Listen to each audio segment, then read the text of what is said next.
To say welcome.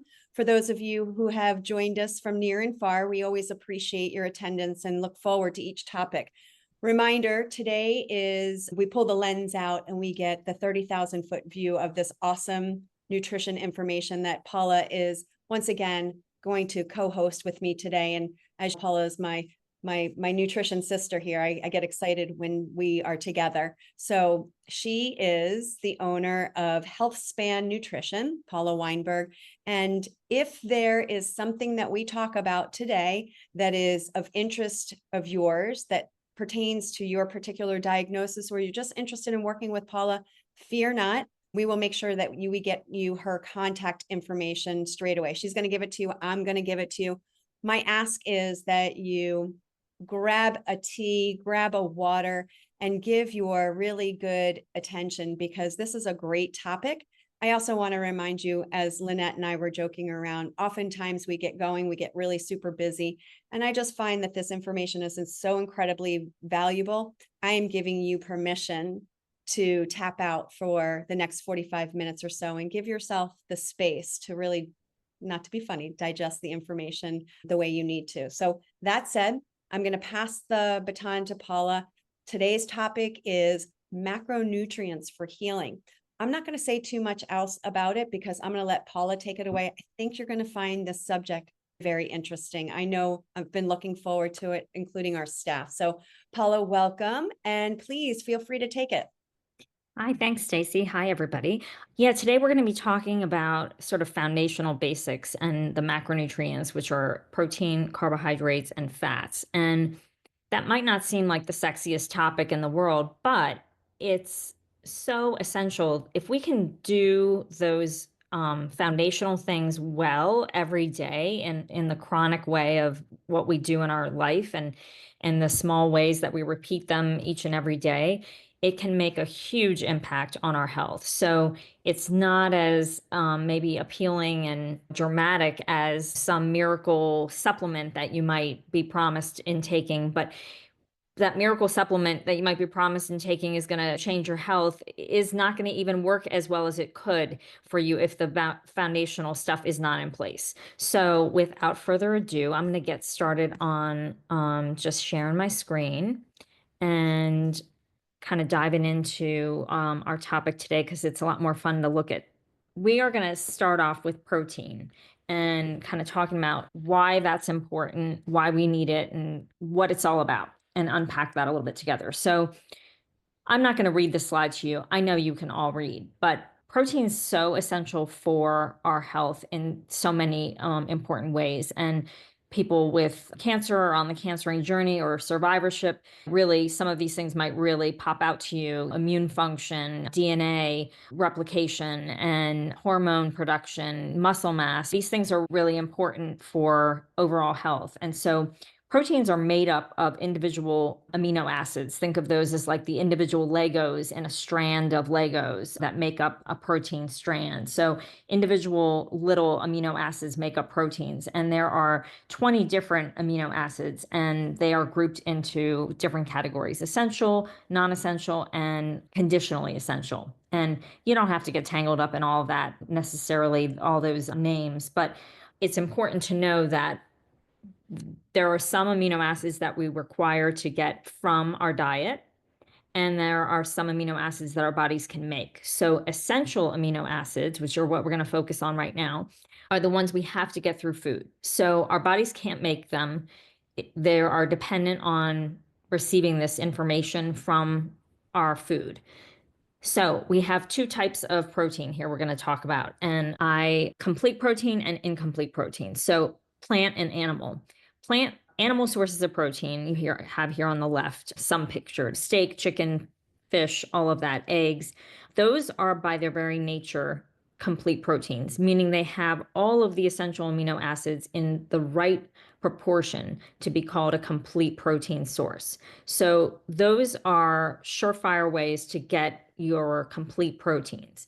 Plant sources, not throwing shade on plants, but But plant sources by their nature are not necessarily complete protein sources, meaning that they don't always have the amount of essential amino acids in them or in the right proportion. They might have all the essential amino acids, but not enough of them in the plant by itself. So this is why you see with plants, a lot of time there's plant combining, like rice and beans. Who hasn't heard of that combination? You know why? Rice and beans have been eaten for centuries because together they make a complete protein. But rice by itself, beans by themselves are not complete proteins per se. So this is why in the plant world there's a lot of that combination that's important. If you are vegetarian or vegan, you have to give a lot more thought and intentionality to making sure you're getting all of your essential amino acids and your protein needs met through your plant foods. It is possible, but it does require a little more thought and planning.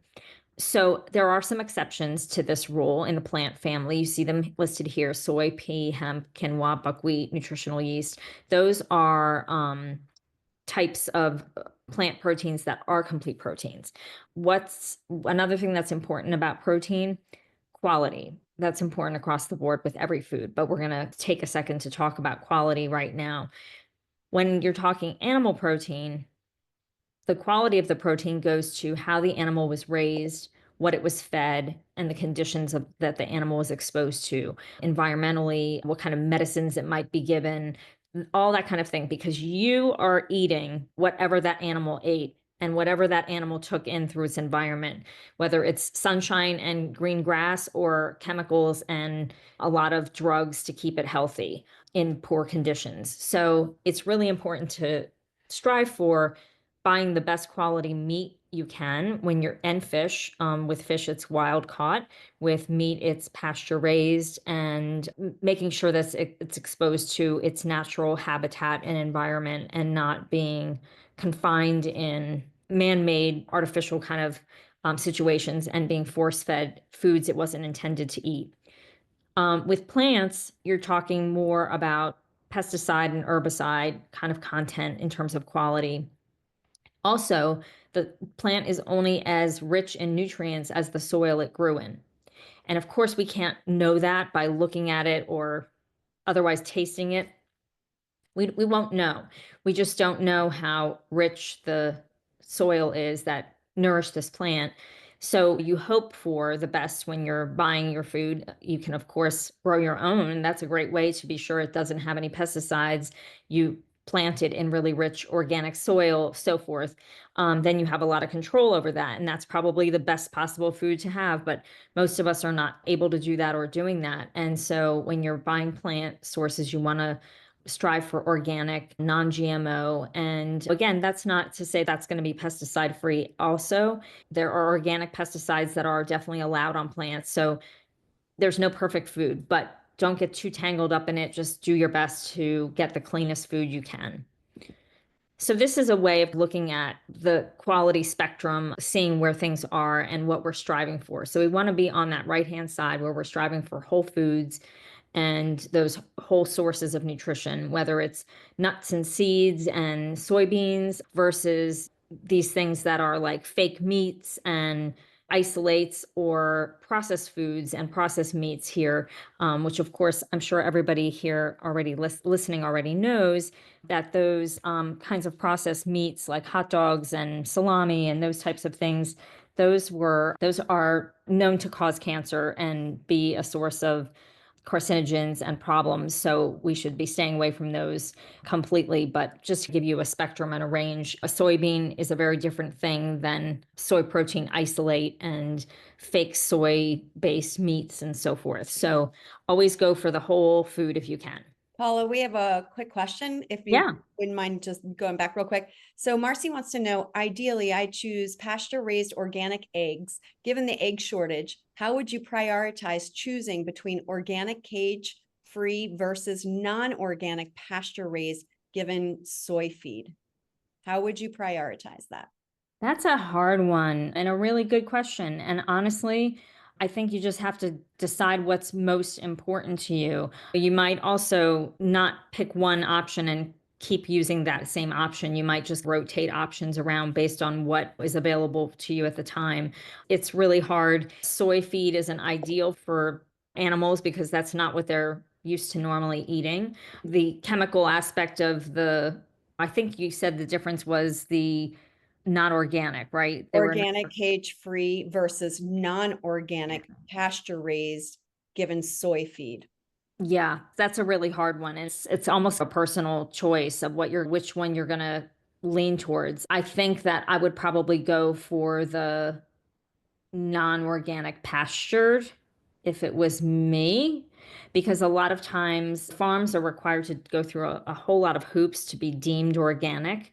And sometimes farms are really doing all of those things, but don't want to pay the big fees associated with getting inspected and going through all these hoops that they have to do to be certified organic and so forth. So a great way to circumvent this whole thing is to find a farmer or find someone local who grows the eggs or raises the chickens and has the eggs in the way you want them.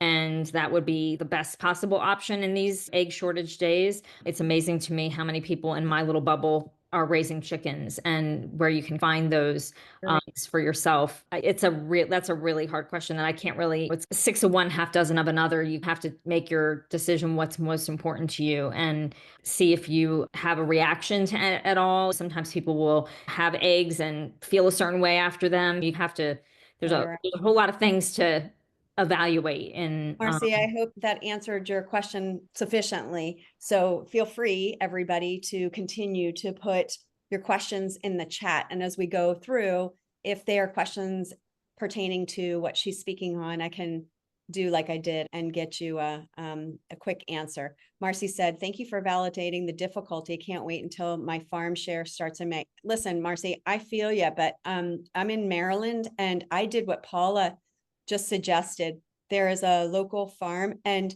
for those of us who get we're not used to investigating our local sourcing, eggs is a really great way to get your feet wet, literally. You know what I mean? You can find a local farmer, and then not only are you enjoying these wonderful fresh eggs, but probably enjoy it at a different price point too. Again, it's so seldom do we stump Paula, but I'm with you. It's a tough one, and go figure. Now all of a sudden, all I want to do is eat eggs because there's none around, right? The scarcity. yes, it's so It true. Like is. all of a sudden, the thing we can't have now, all of a sudden we want the most. Stacey, how did you connect with your local person? Through a farmer's market, or what do you recommend? Actually, somebody had recommended, and I see her frequently. And this was what I was going to say. This is a total sidebar, but I do have to say it. Her eggs, the name of the farm is, or the name of what she calls her egg service is Daisy's Brother's Eggs. So for those of you who don't know, my nickname is Daisy. I lost my brother a few years ago he was on the cancer journey, but when I get these eggs, it's like a little special sign from my brother. One, and two, I don't know what kind of chickens they are, Paula, but these eggs are so gorgeous. I've never said that about an egg, but I'm telling you, these eggs are gorgeous. They're blue, they're brown, they're speckled. And with Easter, for some of us coming right around the corner, there is no need to even touch those eggs even a little bit, because they are more beautiful than anything that we would have decorated, which would have been not healthy anyway. Again, Marcy, I think that finding your local farmer is the way to go. After that, this bird flu can't go on for forever. Paula? Yeah, let's hope not. It's Lynette said, you can also check your surrounding areas. We personally have our own chickens and feed them all organic food and feeds. So I do think that there's a way for sure. But as Paula mentioned, the way we get after it is thoughtful consideration and what's best for you.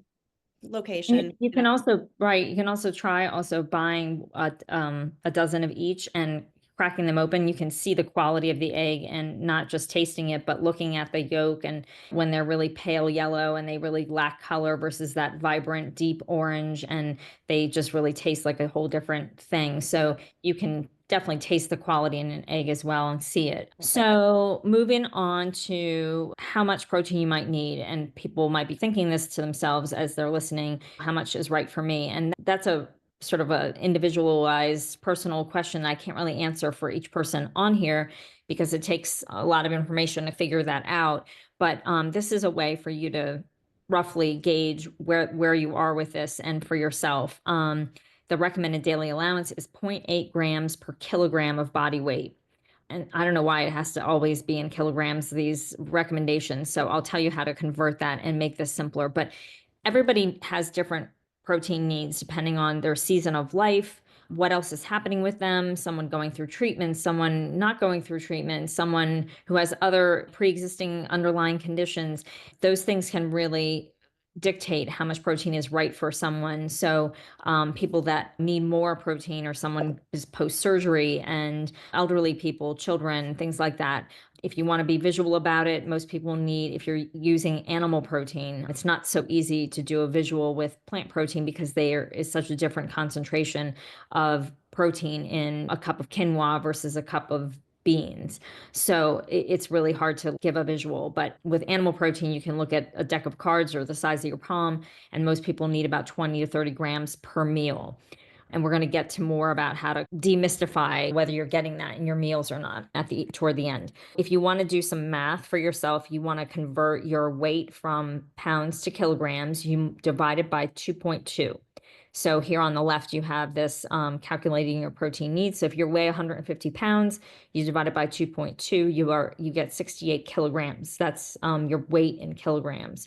And then if you're going to follow the recommended daily allowance, which I actually think is quite low, I would more so be 1 gram per kilogram. So I wouldn't do further math. I would just say 68 kilograms and 68 grams of protein per day is about average what this person needs, and maybe more depending on what else is going on, because that may be low for someone. But I think that dividing it further to get 54 grams is quite low. I recommend a little bit more than that. But Can I jump in real quick? Mhm. Because let me just share my perspective on this place of protein. So for the folks for you all who are listening, the way in general nutrition, the way we organize this, if you think of a face of a clock, if you think of a face of a clock as your plate, and I'm not talking about the big dinner plates, I'm talking about like the dessert salad style plate. Protein needs to look like, as Paula mentioned, about the size of the palm of the deck of cards. But let's put it in perspective. Paula's only touched on 1/3 of these macros that we are discussing. So what we want to think about is that macros protein is one of our macros that we need to make sure that we're paying attention to. For me, what I would say to somebody is using that plate as a visual. I would use about the size of my hand, and I would put that on my plate. So now we've got two more macronutrients that we need to fill in. I'll talk about that at the very end, but just to give you a frame of reference, we want to look at it like 15 minutes on our face of a clock, about 15 minutes. Put in the chat if I was confusing, if you didn't understand what I meant. I just like to give a general guidelines. And to Paula's point, instead of getting into these numbers, just to walk away with some sort of frame of reference, I say take your weight in pounds, right? And what we're going to do is go a little bit less. And that's the number of grams of protein. So in her perfect example, 150 pounds would equate to times 1.0 grams of protein. That's a lot. And I would just go back it up just a little bit in grams, not kilograms. Do you see what I'm saying? So it still works out to be, let's say you eat 5 times during, I think I was confusing. I'm going to stop there. But what I'm saying is it works out to be about 20 to 30 grams of protein per meal. And then you're shooting for keeping that weight in pounds. Does that make sense? Do you follow what I'm saying? Paula's in kilograms. I was in grams. I was just trying to simplify the math a little bit. Yeah. Okay. Yes. I got it. So I'm going to stop. I'm going to let you keep going. I'll come back to it. I didn't mean to be confusing, Paula. No worries. We'll circle back if we need to. We're going to move on to healthy fats because we still have a lot to talk about, and we're 20 minutes in. Healthy fats, they've been given a really bad rap in the media and in society as it's been since I've been growing up. I'm in my 50s, so anybody who's around my age probably lived through the SnackWell's low fat craze, and everybody's health really went off the rails when people stopped eating fat and really limiting fat, and instead went crazy with carbs and sugars. And that didn't bode well for society at all. So fats are super important. Again, I'm not going to read to you, but each and every one of our trillion of cells that we're made of have several cell membranes.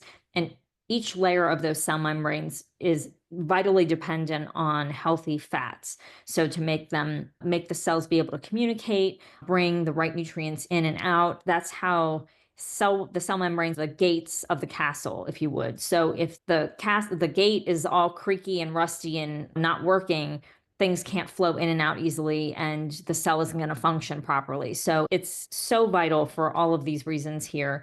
And we all know how important vitamin D is, but these other fat soluble vitamins are equally important. Those will not come in if you don't have healthy fats in the picture. It's, again, gotten a bad rap in our society, and we need to unlearn that and lean into the healthy fats because they're so important. And they're also so important for feeling satisfied and really enjoying a meal. There's a big difference between eating a pile of steamed veggies, which there's nothing wrong with that, but versus sauteing those steamed veggies or those raw veggies with olive oil and garlic and spices. And it's just so easy and roasting that or cooking that, sauteing it even, it just goes down so much easier. Healthy fats make everything taste so much more delicious and helps our body absorb the nutrients that it needs. Again, there are different types of fats. There are these fatty acids that are essential to our bodies, and there are non-essential. So we've got essential fatty acids, and there are two kinds that we're going to focus on: the omega-6 and the omega-3s. And omega-6s, we get a lot of just by doing life. Whatever we're eating generally has plenty of omega-6. So this is not a category we need to strive to eat more of. We need to strive to eat more of the omega-3s. And what we want to do is have kind of balance, because omega-6 fats on paper, like academically and scientifically, are more pro-inflammatory, and omega-3 fats are more anti-inflammatory. And it's not to say that omega-6 fats are all bad because they're pro-inflammatory. Our body needs a balance of these things, and it's the balance and the ratio that's important. So we want to keep them in a 3-to-1. So for every 3 omega fats servings, we get at least 1 omega-3 fat. And I'll show you more as we get to the end. We're going to do some work on these different details that will help clarify how you would know that, because you certainly don't know that by just necessarily looking at your food. But it is important to focus on those omega-3 fats in terms of your diet, because the others are coming in fast and furious. And so here are some healthy fats. Another way to look at this, healthy fats we want you to focus on eating. And these are the foundational fats that should be in your day-to-day diet. Depending on genetics, animal fats and those saturated fats are processed differently by different individuals based on their genetic predispositions. And that's not something you might know about yourself. So it's always safe to have lots of extra virgin olive oil. It's always safe to have avocados and olive oil. Those are primarily monounsaturated fats. And just so you know, all fatty acids are a combination of fats. There's no fat that's purely one type of fat. So fats can get really complicated, and we don't need to go down that road necessarily in this talk, but this just gives you the idea of what you should be focusing on eating. And this is another visual way to look at that same information.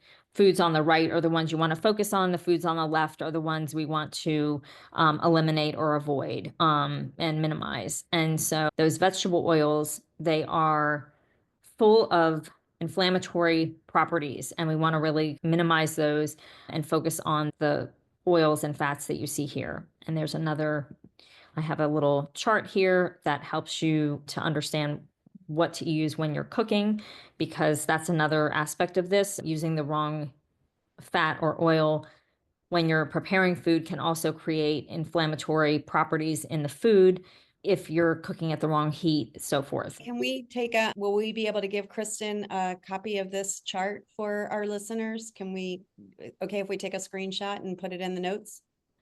Sure. But all the slides usually go with the. Sometimes, but again, I'm just saying this is a great chart. Okay, sure. The oils here on the right-hand side, I don't even recommend using those as oils except for MCT, which stands for medium chain triglyceride oil. The flax, the nut and the seed oils, I stay away from. There's a long story as to why, but the bottom line is to extract that oil out of that seed. you expose it to oxygen and you expose it to a lot of harsh processing to get that out of a seed. If you've seen a flax seed, it's really hard, very tiny. It's not exactly something that you squeeze and oil comes out of, unlike an olive, say. Imagine what you have to do to that flax seed to get a big bottle of oil out of it. And then when you get that oil, again, it's exposed to oxygen. Those fats are very delicate and susceptible to oxidative stress and be basically going bad and spoiled before you even eat them. And storing them is complicated and difficult. You have to make sure that you're storing it well. And I would stay away from them. I don't think that use them and receive them as they are in the nut or the seed, but don't use it as a separate oil is my recommendation. So olive oil, hopefully all of us are really leaning hard on olive oil as our main source of fat in our life. That's a really good anti-cancer approach. And there's a great Chris Beat Cancer podcast on just olive oil. It's fascinating. And it talks all about the properties of olive oil that are so anti-cancer and so powerful. And I highly recommend that podcast. It's not a recent one. It may be a year or two old, but if you look at Chris Beat Cancer, you'll find it. There's a whole podcast on just olive oil. Unfortunately, all of our olive oil is not pure. And these are the things you want to look for to make sure you're getting a good quality olive oil. You want a dark glass bottle. You want to avoid plastic, buying any kind of fat or oils with plastic packaging because the plastics interact with fats very much. You want it to be cold pressed as opposed to having chemicals involved. A recent harvest date, because again, the polyphenols and the medicinal qualities in food, they all expire. They all get old. And so the same way with your spices that might be sitting in your cabinet for 5 or more years, we all have those. Just throw them out because they're probably not active anymore. All of the good things in those spices are probably gone. So you want to have a recent harvest date, organic if possible. And you also, if the olive oil is very high in polyphenols and has great medicinal compounds, they'll brag about it. They'll let you know. So you'll be sure to be aware of that on the bottle. And the way to test your olive oil to see if it is really truly pure olive oil, because you can't necessarily tell by tasting or smelling, is put a little bit of olive oil in a dish, put it in your fridge. If it does not solidify after a day or so, it's probably not pure olive oil. So that's a great way to test your olive oil. You want it to solidify. Want it to solidify after a day or so.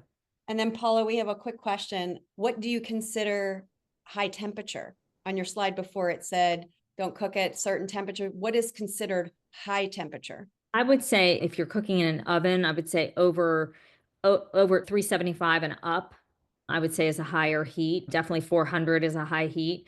On the stove, I don't know how to gauge that, but if you're on medium to the high, anything over medium toward the high heat on your stove burner, whatever that's electric or gas, that's a higher heat. So I would keep your best quality olive oil for raw purposes, like a salad dressing or a final drizzle over your food after you're done cooking, and maybe a less expensive, but still good quality olive oil for your cooking needs, because you don't necessarily need the best possible olive oil for the cooking. You're going to lose some of that in the cooking process, but extra virgin olive oil has actually been shown to be quite stable, even for deep frying. They've done some studies on it, and it does stay very stable. The reason we are concerned about heat and fats is because of some of the fatty acids are very delicate and can get damaged and become problematic for our bodies to ingest it, and we don't necessarily see it. But if you've had a poor quality vegetable oil and you've cooked something on a high heat, that sticky residue it leaves on a pan that you can't get off, that's bad for you. That's inflammatory. That's fat gone bad.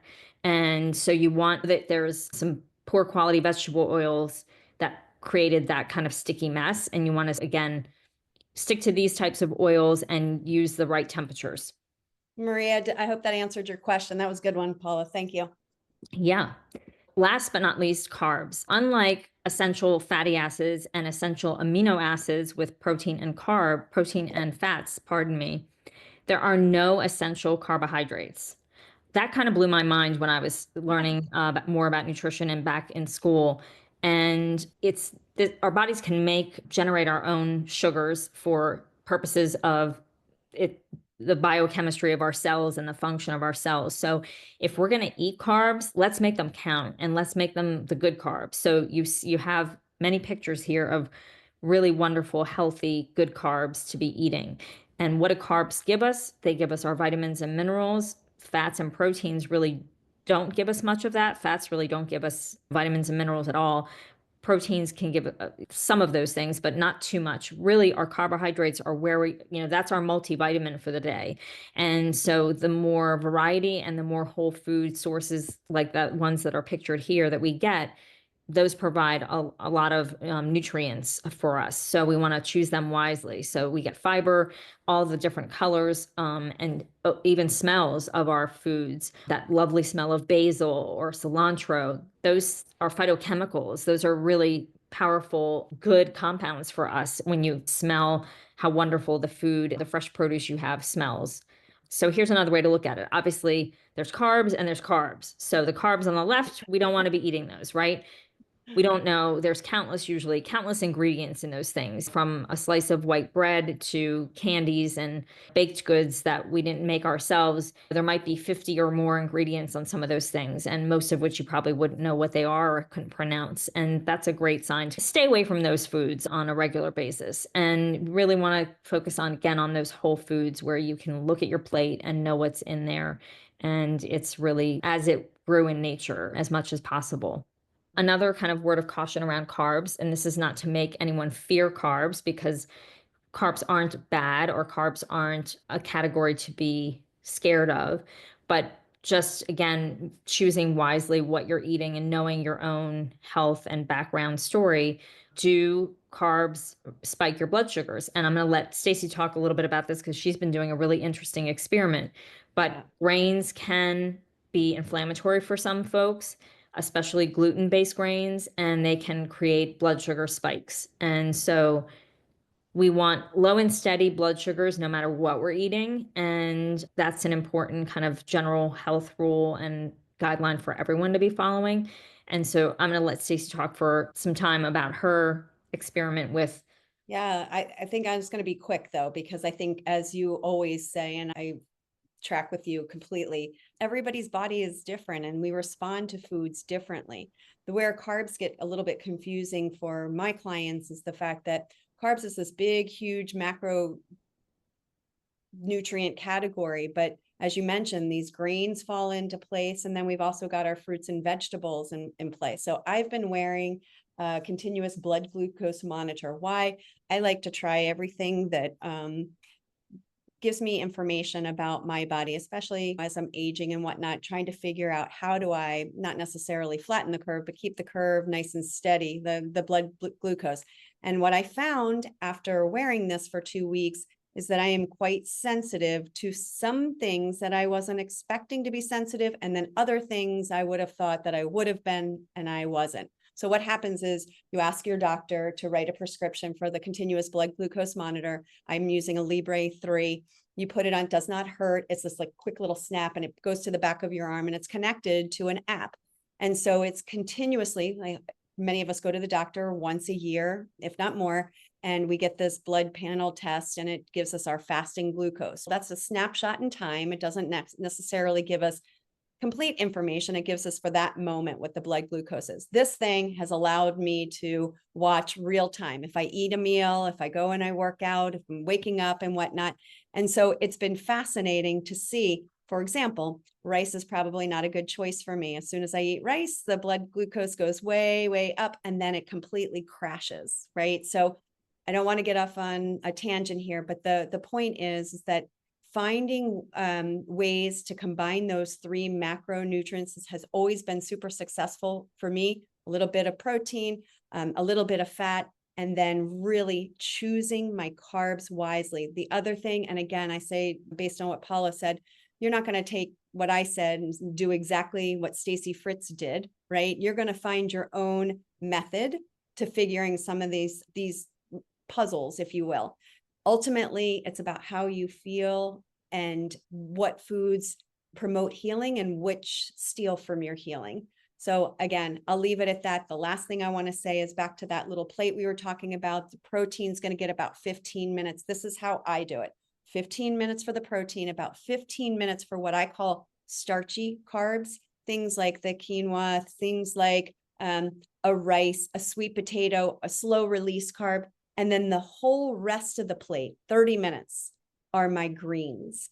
The question came up, and I'm going to throw this back to you, Paula, since one of our listeners wrote in ahead of time. This is a great time for you to comment on. If it's 30 minutes on our plate, I prefer fruit on my plate. I prefer to eat fruits. And remember, the question was, which is better? The lower glycemic fruits, no fruit at all, staying with the greens. Can you just talk about that as it relates to carbs a little bit?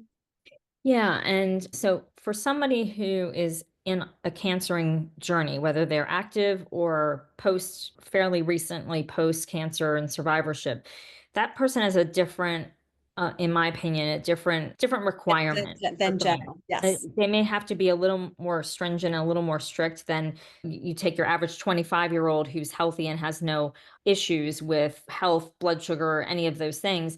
They may have different latitude at that age and season of life than someone who's, again, with cancer in the recent history or current. So I personally let me say this, you can get everything you need, vitamin, nutrient, phytonutrients, anti-cancer compound wise, everything you need from vegetables without eating any fruit. The reverse is not true.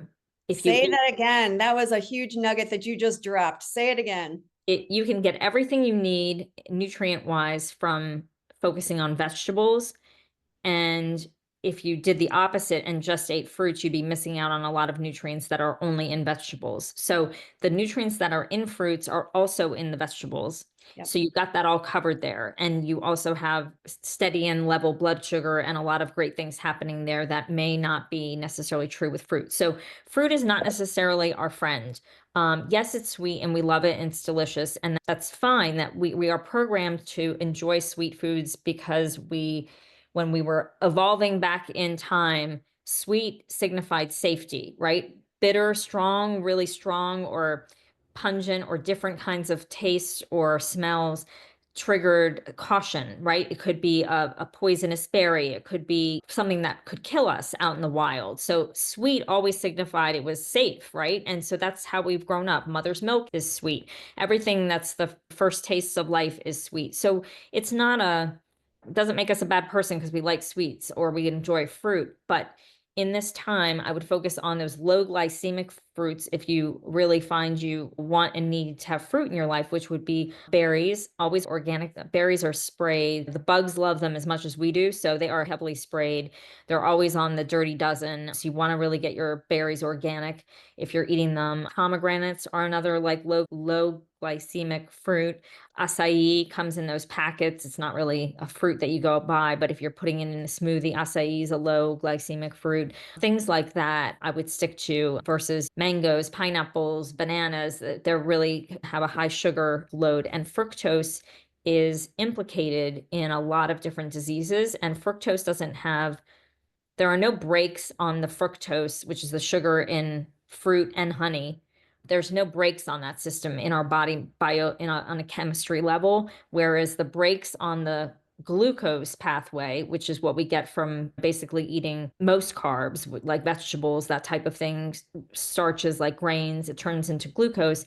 The brakes on that system are fat storage, right? If we're eating more at any one time than our cells can take in, and it's excess energy and excess glucose, the body says, that's fine. I'll just put this away for a rainy day because that's what our body does to keep us alive and make sure we have stores for the future, because it's feast or famine sometimes out in the world when we were evolving. So the body's happy to store extra glucose as fat. There's no brakes on the fructose pathway. It gets stored as fat in our liver. There are kids as young as 10 that have fatty liver from growing up drinking sodas, which is high fructose corn syrup, and having a lot of sweets in their life. Lynette kind of drove it home too and said, those insulin spikes are really important to know when we are on the cancering journey. So she just reinforced, again, this always comes down to a word that nobody likes to hear, which is depends. It depends. And the best thing that I think that we can all do is just be learning from you, awareness and understanding what these parts to these macronutrients and what they're actually doing to promote healing. And so being able to push down on the gas pedal, let up on the gas pedal, knowing where you are, as you mentioned beautifully, in the season of life and why we're doing it. Although I would suggest with our youngins, this stuff is super important for them to understand what happens when wrapped around all of the macronutrients and what each of them is doing to support. We know protein is the building blocks and being able to repair lean muscle tissue. And then the carbs, of course, finding our really great energy sources. And then the fats, being able to glean lubrication of our joints and our nails and hair growth and whatnot. I think that just simply understanding what we're consuming and being smarter than the marketing of our foods presently. I have high hopes that will change soon, but for right now, we need to wear the detective hat and make sure that we understand the foods that we consume and what's healthy and what's not, and then how they impact us personally. So it's two-way, it's both. Yeah.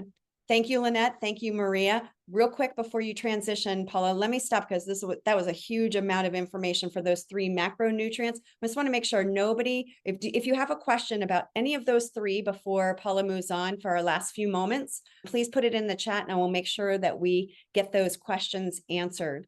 We want to always be crystal clear in our delivery, but making sure that nobody has any rogue questions. Yeah, good. Okay, please go ahead.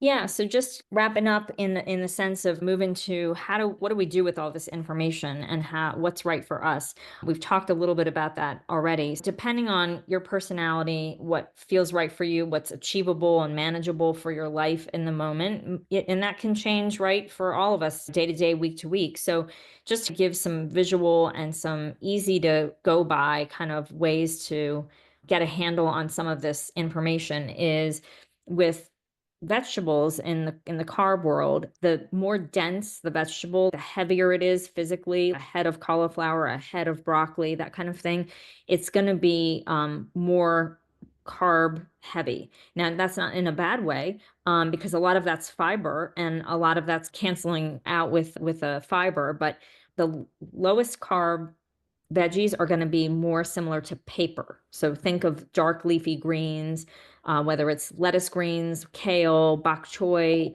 sprouts, all those kinds of things that are very light in your hand. Those are the lowest carb, and the heavier ones are visually heavy and heavy to hold. So that kind of gives you a way to gauge just by visually looking at something, whether it's a higher carb veg or a lower carb veg. And again, doesn't make broccoli or cauliflower bad or Brussels sprouts bad, or even onions or anything like that that are heavier. Just want to balance these things, making sure your volume might be coming from those lower carb ones and eating the other ones as it fits into your plate and your life. And then you have, of course, using your hand as a visual for a cup or an ounce or a handful, and figuring out what does a serving size of something look like. So this is a great kind of cheat sheet of what things might be in terms of on your plate and how much you might be eating, because portion size for some folks might be really important and for other folks not important at all. So that's just one thing. The continuous glucose monitor, again, as Stacy is wearing and experimenting with, there are many of these that are direct to consumer. You do not have to necessarily ask your doctor. Not all doctors are as amenable as Stacy's, because most doctors will tell you, a primary care will tell you, if you're not diabetic, I can't write you a script for a CGM. So they don't really honor, this insurance world doesn't really honor this as a valid learning tool or health tool. So you can go direct to some companies like Stello, and I don't know why I'm blanking on all the other ones, but we can. Libre, you can do direct there too. But it was interesting though, just a little side note.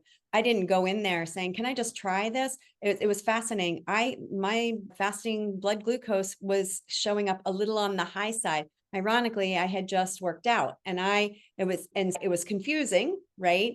But I went with it because I was really curious to know about the information. I said, I'll try, you know what I mean? And it really, if you do have the opportunity and you want to just go directly and purchase, if you geek out on stuff like that, like Paula and I do, it is worth a couple of weeks to find out more information about yourself.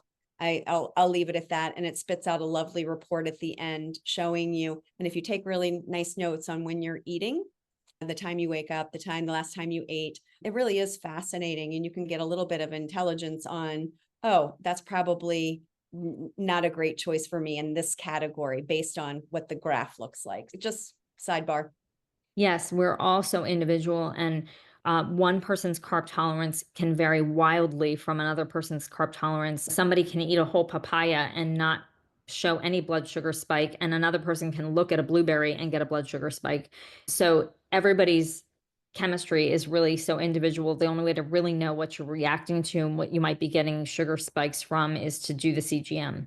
Yep. So the other tool we haven't gotten to and I want to spend a little bit of time on is Chronometer. And this is a free app. There's also a paid version that you can get on your computer and or your phone that allows you to enter what you're eating and get a whole lot of information and make some of this actionable, what we've been talking about, because it is really hard to understand is this enough protein? Is that too much fat? What kind of fat am I getting? How much fiber do I have? How many carbs am I eating? All of those questions can be answered by logging your food into Chronometer. And Has anybody on the call used the Chronometer and want to comment on the chat? Have you had success with it? yeah, it'd be great to know. Yeah, it would be. I know that I used it for a period of time and it was interesting because we were working on keto with my brother and the amount of net carbs was a certain amount based on him. And what was fascinating is when you start drilling down and realizing how many things have carbs in it that you didn't even realize, and you start inputting this information and you're done with your daily allotment and you haven't even gotten past breakfast. I just think trying it, they have for a free version. Paula's going to pull up hers and I have mine pulled up. There is something literally for everyone. She knows the app better than I because it's been a minute since I've been on it. So let me know if you want me to switch off, Paula.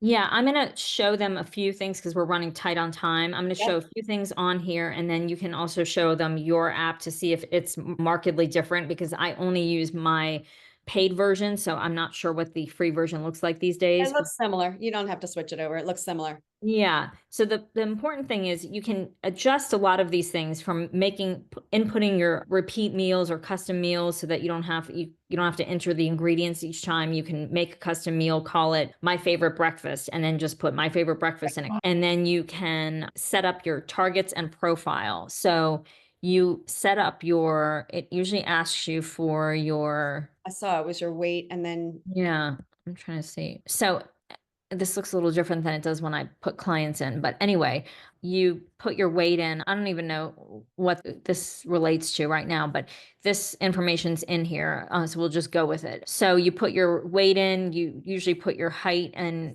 all your information that way. And it gives you your basal metabolic rate, which is your minimum amount of calories per day.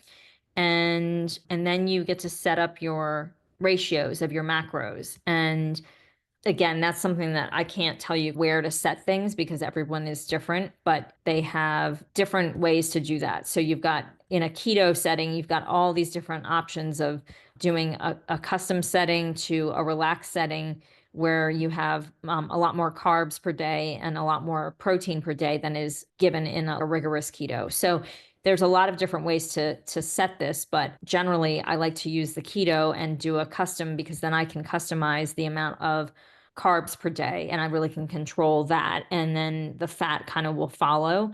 And you don't want to have too much protein in your life. There's such a thing as balance and moderation because excess protein turns to sugar as well. So if you're eating way too much protein you're not only taxing your kidneys and causing other issues in the body, it really can be really heavy on the kidneys. And for somebody who has kidney issues or kidney disease, you really have to be careful with protein. So again, ideally the Chronometer should be set up with somebody like you. And you did get a little. Yeah, you can. And they Yes. do have, yes, they do have tutorials as well, like on YouTube, and that give you the basics of walking you through like how to set up your free Chronometer. Just go to YouTube and type in Chronometer, how to use, and you'll get a million hits of different videos. They have a lot of support. Angela says she has used it and it's given her lots of good information. And Paula helped her see how she could meal plan with it. So whether it be YouTube, I suggest using Paula. Lynette also mentioned that she and her husband have both used it. It was really revealing. It is very revealing. And he also used an app called Keto Mojo. We'll make sure we get that in the notes. But here's what I want to say about this. This is like a big rabbit hole. Like you can get on here and you can do a lot of different things. Again, they have a free version and then they have a paid version. My recommendation is just get on there anyway and play around with it. Because again, when you start that which gets measured gets paid attention to. Right. And sometimes I think that we're a society of abundance and whatnot. We don't realize until we start really tracking and looking at the numbers. Try it for a week. The same thing like with the glucose monitor. I'm trying it for 2 weeks. It's just information. Nothing happens until you decide to do something with the information, but nonetheless, get a baseline to figure out like, what can you tweak now? What might you need help with somebody like Paula, or what might you need help with, like with your doctor? But nutrition, I highly recommend putting it at the top. We have to eat. We have to eat. So consuming and knowing what we're consuming and how it supports us is always my vote. And I know it's Paula's too. Anything else you want to say about this one too, Paula? Look, I just noticed the new one it didn't have it before, that you can even add your water in there. Yes, they do. I don't know if the free one has that as well, but they do have the water glasses like as a visual there added in. And if for somebody who's new to using this, you just click on food to enter what you're gonna eat. You can do it before or after you've eaten. Let's say you had eggs for breakfast, 2 large eggs. Let's say you had so awesome spinach cooked from fresh, and we all know we can eat a lot of spinach because it shrinks down to a spoonful. So let's just say 2 cups because that shrunk down to 2 tablespoons. And let's say what else was with our eggs. Let's say bell pepper cooked. And so you can have all these choices. You just click on this thing and it tells you all the different ways you can measure this, whether it's a ring or in cups or a whole small pepper or a teaspoon or a gram. So you have a million options with a lot of these foods of how much let's say you had 2 rings. Okay. And so then we can see here what this circle here tells us a lot. It tells us how much protein, it tells us, and fat and carbs. And these bars also should be telling us that. Let me see. There we go. I don't know why that's so weird. I don't know why it's not showing any bars. It's okay. We only have about 2 minutes. Okay. Just want you to know, Paula, that Maria wanted to know if you can have Paula's contact information. Kristen just put that in the chat, but I know that was your last slide. If you don't mind pulling that I am going to do that. Yep. And let me just switch. Oh, hey, Heather. I see some friends on here too. And hi, Susie. So great. So listen, that was a lot. We're so lucky that we had you again, Paula. We may have to have you back again and again and again. It was terrific. So just to recap, we talked about the healing power of those macronutrients, protein, carbohydrates, and then also fat. I know it was a lot. Just know this. You're going to get the replay and you're going to get the replay notes. And then you also have access to Paula directly. If you forget, it's Stacy@believebig.org, and I'll connect you with Paula, the resources, whatever you might need. Paula, as always, I'm so grateful. I'm also very grateful for all of you for coming and joining us for this hour. It's important, creating that ripple effect of great health. I want to say thanks, and we're looking forward to seeing you all next time. If you have any questions, please don't hesitate to reach out. We're praying for you. We love you, and have a wonderful rest of the week. Yes. Oh, Paula, Angela just loves you. She says, Paula's an awesome resource. I've been a for a while. So there's a testimonial, y'all. If you need one, go to Angela. She loves Paula and I love her too. Have a wonderful day and we'll see you next time. Thanks, everybody. Bye-bye.